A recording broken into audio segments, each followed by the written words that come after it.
Hello friends, நான் அஸ்வின் பாபு. இன்றைக்கி நம்ம என்ன பார்க்க போகிறோம்னு பார்த்தீங்கன்னா பென்ஷன் ஸ்கீமை பற்றி தான் பார்க்க போகிறோம். பென்ஷன் ஸ்கீம்னா என்ன, பென்ஷன் எப்படி வந்தது, ஸோ இதெல்லாம் பற்றி பார்க்குறது தான் இந்த வீடியோ. பென்ஷன்னா ஃபர்ஸ்ட் ஆஃப் ஆல் நம்ம ஏஜ் இருக்கும்போது நம்ம ஒர்க் பண்ணிகிட்டு இருப்போம். நல்ல சின்ன வயசில் நம்மளால ஒர்க் பண்ணிகிட்டு இருப்போம், ஓகேங்களா. ஒரு ஏஜுக்கு அப்புறம் ரிட்டைர்மெண்ட் ஆகி தான் ஆகணும். நீங்களோ நானோ யாராக இருந்தாலும் ரிட்டைர்மெண்ட் ஆகணும். அதுக்கப்புறமேட்டு நமக்கு தேவைகள் போயிடுமா? கண்டிப்பாக இல்லைங்க. கண்டிப்பாக நமக்கு அதுக்கப்புறம் தேவைகள் நிறையாவே இருக்குது. முக்கியமாக மெடிக்கல் செலவுகள், ஓகேங்களா. இப்போ நம்ம வந்து ஒரு பொருளை போய் வரோம் அப்படின்னா மெடிக்கலுக்கு கண்டிப்பாக போயே ஆகணும். ஏஜ் ஆனதுக்கப்புறம் இடுப்பு வலி, கால் வலி, பிபி, சுகர், வாட்டவர் நிறையா வந்துக்கிட்டே இருக்குது இல்லைங்களா. ஸோ அதுக்கு நம்ம ஸ்பெண்ட் பண்ணி தான் ஆகணும். ஹாஸ்பிட்டல் பில்ஸ் நிறையா இருக்குது. அதுக்கெலாம் நம்ம ஏர்னிங்ஸ் இல்லாமல் நம்ம எப்படி பண்ண முடியும்? அந்த டைமில் போய் ஒர்க் பண்ணவும் முடியாது, ஏன்னா ஏஜ் ஃபேக்டர், ஓகேங்களா. ஒரு நல்ல உடம்பு கண்டிஷன் இருக்காது. ஸோ இந்த மாதிரி பிரச்சனைலாம் இருக்கும்.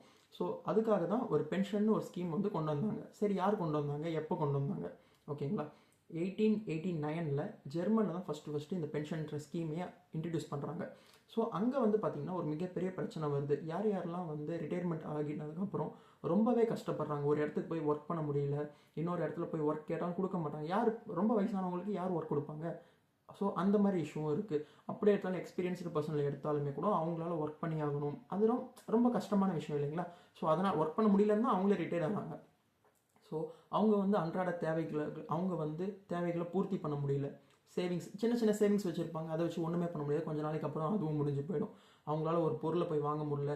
இதில் இன்னொன்று வந்து பார்த்திங்கன்னா இயர்லி வருஷங்கள் போக போக இன்ஃப்ளேஷன் அதிகமாகிட்டே இருக்குது. ஒரு பொருளோட விலை அடுத்த வருஷம் அதை விட கொஞ்சம் அதிகமாகிருக்கு. ஸோ இந்த மாதிரி பிரச்சனை வருது. சில பேர்லாம் வந்து பெக் பண்ணலாம் ஆரம்பிக்கிறாங்க. ஸோ பிச்சை எடுக்கிற அளவு கூட நிறைய பேர் போயிருக்காங்க. இதை பார்த்து அந்த கவர்மெண்ட் அப்போ கொண்டு வந்த ஒரு ஸ்கீம் தான் வந்து பார்த்திங்கன்னா பென்ஷன் ஸ்கீம். ஸோ இதுதான் பென்ஷன் ஸ்கீம். ஸோ இது யாருக்கு கொண்டு வந்தாங்கன்னு பார்த்தீங்கன்னா 70 வயசுக்கு அப்புறம் இருக்கவங்களுக்கு தான் கொண்டு வராங்க. ஸோ 70 வயசுக்கு அப்புறம் இருக்கவங்களுக்கு இந்த பென்ஷன் போய் சேரும் அப்படின்ற மாதிரி கவர்மெண்ட் தான் ஜெர்மன் கவர்மெண்ட் தான் இதை கொண்டு வராங்க, ஓகேங்களா. இந்த பென்ஷன் ஸ்கீம் எப்படி ப்ளே ஆகுது அப்படின்னு பார்த்தீங்கன்னா full and full, for example 5000 rupees pension வருதுன்னா அந்த 5000 ருபீஸுமே ஜெர்மன் கவர்மெண்ட்டே கொடுப்பாங்க இந்த 70 வயசுக்கு அப்புறம் இருக்கவங்க.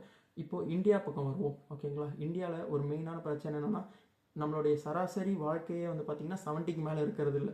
ஸோ இதுதான் ஒரு இந்தியனுடைய லைஃப் இதுவாகவே இருக்குது, லைஃப் ஸ்பேனாகவே இருக்குது.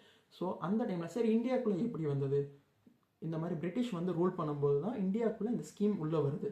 சரி, ஸ்கீம் உள்ளே வருது, எல்லாருக்குமே கிடைக்குதா அப்படின்னு பார்த்தா அதுவும் கிடையாது.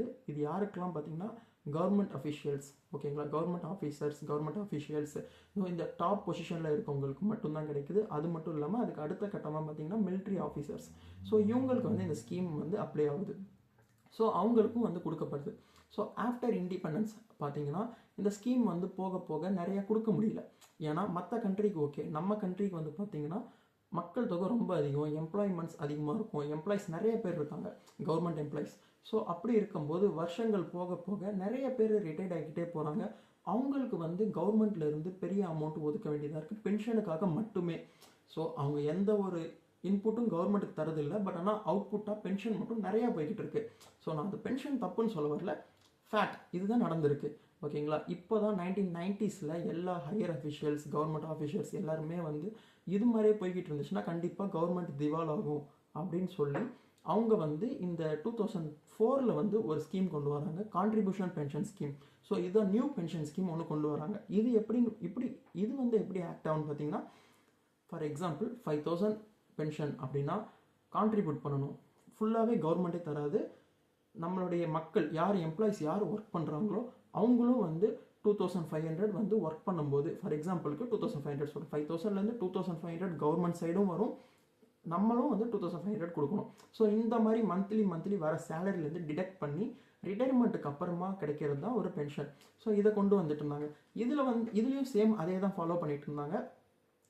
இங்கே வந்து என்ன பிரச்சனைன்னு பார்த்தீங்கன்னா மேலே இருக்க ஆஃபீஸர்ஸுக்கு எல்லாமே கிடைக்குது, மற்றவங்களுக்கு எதுவுமே கிடைக்கிறது இல்லை. ஸோ இந்த மாதிரி பென்ஷன் அப்போது இந்த பென்ஷன் வந்து ஒருத்தங்க இறந்துருவாங்க, இறந்ததுக்கப்புறம் அவங்க மனைவிக்கு போகும், அவங்க பசங்களுக்கு போகும். ஸோ இந்த மாதிரி ஸ்டெப் பை ஸ்டெப்பாக அந்த ஒர்க்கு அவங்க என்னன்னே தெரியாது, அவங்களுக்கு நிறையா பென்ஷன் ஸ்பெண்ட் ஆகிக்கிட்டே இருக்க மாதிரி இருக்கும். இந்த மாதிரி நிறைய அமௌண்ட் பென்ஷனுக்கு மட்டுமே கவர்மெண்ட் சைட்லேருந்து போகிறனால எந்த ஒரு ஸ்கூல்ஸு, காலேஜஸ், ரோடு, பிரிட்ஜஸ் எதுவுமே அவங்களால டெவலப் பண்ண முடியல. கவர்மெண்ட் மிகப்பெரிய பிரச்சனையை ஃபேஸ் பண்ணிகிட்டு இருந்துச்சு. ஸோ இதுக்கப்புறம் தான் என்னென்னு பார்த்தீங்கன்னா இந்த மாதிரி கான்ட்ரிபியூஷன் ஸ்கீம் கொண்டு வராங்க. ஸோ இதுக்கப்புறம் இந்த கீழ்மட்ட ஊழியர்கள் இருக்காங்க இல்லைங்களா, அவங்களுக்கு இந்த ஸ்கீம் போகிறது கிடையாது. ஸோ அப்போ தான் 2015 நரேந்திர மோடி பிரைம் மினிஸ்டராக இருக்கும்போது ஒரு ஸ்கீம் கொண்டு வராங்க. அந்த ஸ்கீம் வந்து பேர் பார்த்தீங்கன்னா ஏபிஒய். ஓகேங்களா. ஸோ ஏபிஒய் ஸ்கீம், அந்த ஏபிஒய் ஸ்கீம்னா ஆயுஷ் பென்ஷன் யோஜனான்னு சொல்லிட்டு வரும். அதுதான் கரெக்டாக இருக்கும். ஆயுஷ் பென்ஷன் யோஜனா, எஸ், அதுதான் கரெக்ட். ஸோ அந்த பென்ஷன் ஸ்கீமை 2015 நரேந்திர மோடி பிரைம் மினிஸ்டர் இருக்கும்போது கொண்டு வராரு. ஸோ இது வந்து யாருக்கு மெயினாக ஃபோக்கஸ்ட் ஆகுதுன்னு பார்த்தீங்கன்னா, இந்த கடைமட்ட ஊழியர்கள், டிரைவர்ஸு, கண்ட்ராக்டரு, இந்த மாதிரி ஆட்களுக்கு, ஸோ டெய்லி வேஜஸ் வாங்குறவங்களுக்கு, ஸோ இந்த மாதிரி ஆட்களுக்கும் போய் சேரணும் அப்படின்னு சொல்லிட்டு அவங்க ஒரு அந்த ஸ்கீமை கொண்டு வந்து இதனால் பல கோடி பேர் மக்கள் வந்து இது பண்ணுறாங்க. ஸோ இது எல்லாருக்குமே யூஸ்ஃபுல்லாக இருக்குமான்னு பார்த்தீங்கன்னா, கண்டிப்பாக யூஸ்ஃபுல்லாக மட்டும்தான் இருக்கும். எதனாலன்னு பார்த்தீங்கன்னா, எல்லாருமே வயசானதுக்கு அப்புறமேட்டு ரிட்டையர்மெண்ட் ஆனதுக்கப்புறம் ஒரு இடத்துக்கு போய் வேலை செய்ய முடியாது. முன்னாடியே சொன்ன மாதிரி நல்லா போய் வேலை செய்ய முடியாது. நம்மளுடைய கல்ச்சர் வந்து பார்த்திங்கன்னா, சரி பசங்க பார்த்துப்பாங்க, சரி பசங்க வயசானதுக்கப்புறம் பசங்க பார்த்துப்பாங்க, அது எல்லாராலையும் முடியாது இல்லைங்களா. ஸோ பசங்களே ரொம்ப கஷ்டப்பட்டுருக்கு. இப்போ இருக்க எம்ப்ளாய்மெண்ட்லாம் வந்து பார்த்திங்கன்னா பசங்களுக்கே வேலை கிடைக்கல, அவங்க எப்படி அவங்கள பார்த்துப்பாங்க. ஸோ அதனால் இது வந்து ரொம்பவே வந்து ஹெல்ப்ஃபுல்லாக இருக்குது கீழ்மட்ட ஊழியர்களுக்கு. ஸோ பென்ஷன் வந்து ரொம்பவே முக்கியம். நான் இன்னொன்று இதில் நான் என்ன ஷேர் பண்ணணும்னு ஆசைப்பட்றேன்னா, பென்ஷனை மட்டுமே நம்பி இருக்கக்கூடாது. இப்போது சில கம்பெனிஸ்லாம் வந்து எல்லாருமே கவர்மெண்ட் ஜாபில் இருக்கிறது இல்லை. ஸோ அதனால் இப்போ பெரிய பெரிய ஐடி கம்பெனிஸ் அவங்களும் வந்து பென்ஷன் ஸ்கீம் கொண்டு வராங்க. அவங்களாம் எப்படி பார்த்தாங்கன்னா மந்த்லி பென்ஷன்லாம் கொடுக்கறது கிடையாது. ஸோ ஒரு குறிப்பிட்ட அமௌண்ட்டை வந்து டிடெக்ட் பண்ணிக்கிட்டே வருவாங்க. ஒரு ரிட்டையர் ஆனதுக்கப்புறம் ஒரு பெரிய பல்க் அமௌண்ட் தருவாங்க. அது நீங்கள் வச்சுக்கிட்டாலும் சரி, தொலைச்சாலும் சரி, ஃபுல்லாக ஸ்பெண்ட் பண்ணாலும் சரி, மந்த்லிலாம் வராது. ஸோ ஒரு பெரிய அமௌண்ட் தருவாங்க. பட் ஆனால் ஸ்டில் அதை மட்டுமே நம்மளால் நம்பி இருக்க முடியாது இல்லைங்களா. ஸோ இதுக்கு என்ன சொல்யூஷன் அப்படின்னு பார்த்தீங்கன்னா, நம்ம எல்லாருமே, நீங்களோ நானோ யாராக இருந்தாலும் ஒர்க் பண்ணும்போதே சேவிங்ஸும் ஒன்று கண்டிப்பாக பண்ணியே ஆகணும். அது 5 ரூபாவோ 10 ரூபாவோ வாட் எவர். ஃபஸ்ட்டு ஸ்டார்டிங் சின்னதாக ஸ்டார்ட் பண்ணுங்கள். கண்டிப்பாக சேவிங்ஸு இல்லாமல் உங்களால் ஒன்றுமே பண்ண முடியாது ரிட்டையர்மெண்ட்டுக்கு அப்புறம். நாளைக்கு நம்மளை பார்த்துக்க யாரும் அவங்க இருப்பாங்க, இவங்க இருப்பாங்க அப்படின்னு பார்க்குறத விட பொருளாதாரம் ரொம்பவே முக்கியம். பணத்தை சேர்த்து என்ன பண்ண போகிறது, பணத்தை வச்சு என்ன பண்ண போகிறது அப்படின்லாம் பேசாமல் கண்டிப்பாக ஒரு ப்ராக்டிக்கலாக பேசுவோமே. கண்டிப்பாக சேவிங்ஸும் ஒன்று கண்டிப்பாக தேவை. ரிட்டைர்மெண்ட்டுக்கு அப்புறம் பசங்க பார்த்துக்கிறாங்களோ, அப்பா அம்மா பார்த்துக்கிறாங்களோ, இவங்க பார்த்துப்பாங்க, அவங்க பார்த்துப்பாங்கன்னு இல்லாமல் நம்மக்கிட்ட ஒரு சேவிங்ஸ்னு ஒரு அமௌண்ட் இருந்துச்சுன்னா நம்மளால் சுதந்திரமாக வாழ முடியும். யாரையும் டிபெண்ட் பண்ணி வாழணும்னு இல்லை. நீங்கள் யோசிச்சு பாருங்கள், ஹாஸ்பிட்டல்ஸ்க்கு போய் பாருங்கள், அங்கே எவ்வளோ பேர் கஷ்டப்பட்டுட்டு இருக்காங்க. நீங்கள் பெரிய பெரிய ஹாஸ்பிட்டலில், ஒரு நார்மலான ஒரு ஹாஸ்பிட்டல் போய் பாருங்கள், கவர்மெண்ட் ஹாஸ்பிட்டல் போய் பாருங்கள். ஏன் கவர்மெண்ட் ஹாஸ்பிட்டலில் அவ்வளோ கஷ்டப்படுறாங்க? ஒரு ப்ரெக்னென்ட் லேடி, நானே கண்ணால் பார்த்துருக்கேன். ப்ரெக்னென்ட் லேடி ட்ரிப்ஸ் ஏற்றிட்டு இருப்பாங்க. அவங்க வந்து நார்மலாக ஒரு க்ளீனான இடம் இருக்காது, ஒரு வார்டு இருக்காது, இந்த ஜன்னலுடைய கம்பியில் ஹூக் பண்ணி அவங்களுக்கு ட்ரிப்ஸ் ஏற்றிக்கிட்டு இருப்பாங்க. இந்த அளவுக்கு மோசமாக தான் இன்னமுமே நிறைய இடத்துல நடந்துகிட்டு இருக்கு. ஸோ இந்த அளவுக்கு ஒரு மோசமான சுச்சுவேஷனாக நம்ம ஃபேஸ் பண்ணக்கூடாது. வயசானவங்களாம் பார்த்தீங்கன்னா அவங்கள பார்த்துக்க யாருமே இருக்க மாட்டாங்க, அவங்களுக்கு டேப்லெட்ஸ் எடுத்து கொடுக்க யாரும் இருக்க மாட்டாங்க, ப்ராப்பராக இது பண்ண முடியாது. ஸோ நமக்கு வயசானதுக்கப்புறம் ப்ராப்பராக நம்ம கொஞ்சம் நிம்மதியாக வாழணும் அப்படின்னு பார்த்தோம் அப்படின்னா நமக்கு சேவிங்ஸ் ரொம்பவே முக்கியம். அது சேவிங்ஸ் எந்த வகையில் வேணாலும் இருக்கலாம். கோல்டில் இன்வெஸ்ட் பண்ணலாம், இல்லை பணத்தை சும்மாவாவது சேர்த்து வைக்கலாம். பணம் சும்மா சேர்த்து வைக்கக்கூடாது, ஏன்னா இன்ஃப்ளேஷன் எவ்ரி இயர் இன்ஃப்ளேஷன் மட்டும் ஏறிக்கிட்டே போகுது.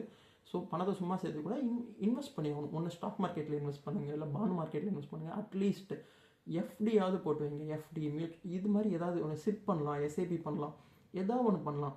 ஓகேங்களா. இப்போ வந்து பார்த்திங்கன்னா இயர்லி இன்ஃப்ளேஷன் அதிகமாகிக்கிட்டே போகுது.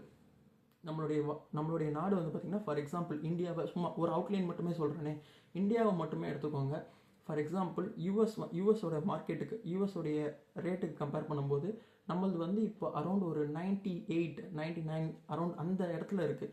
ஃபஸ்ட்டு கொஞ்சம் வருஷத்துக்கு முன்னாடி பார்த்தீங்கன்னா 86, 91 அந்த மாதிரி இருந்தது.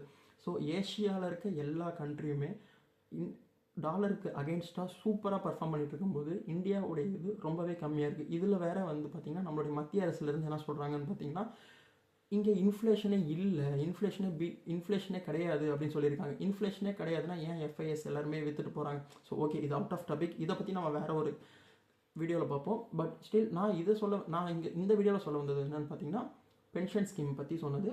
அது மட்டும் இல்லாமல் நம்ம சேவிங்ஸ் பண்ணணுமா, எப்படி பண்ணணும், ஸோ அட்லீஸ்ட் சேவிங்ஸ் எவ்வளோ ஹெல்ப்ஃபுல்லாக இருக்கும் நம்மளோட ரிட்டையர்மெண்ட் ஏஜுக்கு அப்புறம். நம்மளோட ஓல்டு ஏஜில் நம்ம யாரையும் டிபெண்ட் பண்ணவும் தேவையில்லை, நம்மளுடைய இண்டிபெண்ட்டாக நம்மக்கிட்டே இருக்கும். ஸோ பார்த்து சேவ் பண்ணுங்கள், கரெக்டாக பண்ணுங்கள். கண்ட இடத்துல போயிட்டு மாட்டிக்காதீங்க, தப்பாக இன்வெஸ்ட் பண்ணி மாட்டிக்காதீங்க. ஸோ உங்களோட ஓன் ரிசர்ச் பண்ணுங்கள். சேவிங்ஸ் ரொம்ப முக்கியம். ஸோ இந்த வீடியோவில் நீங்கள் பென்ஷன்னா என்ன, பென்ஷன் எப்படி வந்துச்சுன்னு ஒரு சிம்பிள் அவுட்லைன் உங்களுக்கு தெரிஞ்சிருக்கும் நான் நம்புகிறேன். தேங்க்யூ. அடுத்த வீடியோவில் பார்ப்போம். பாய்.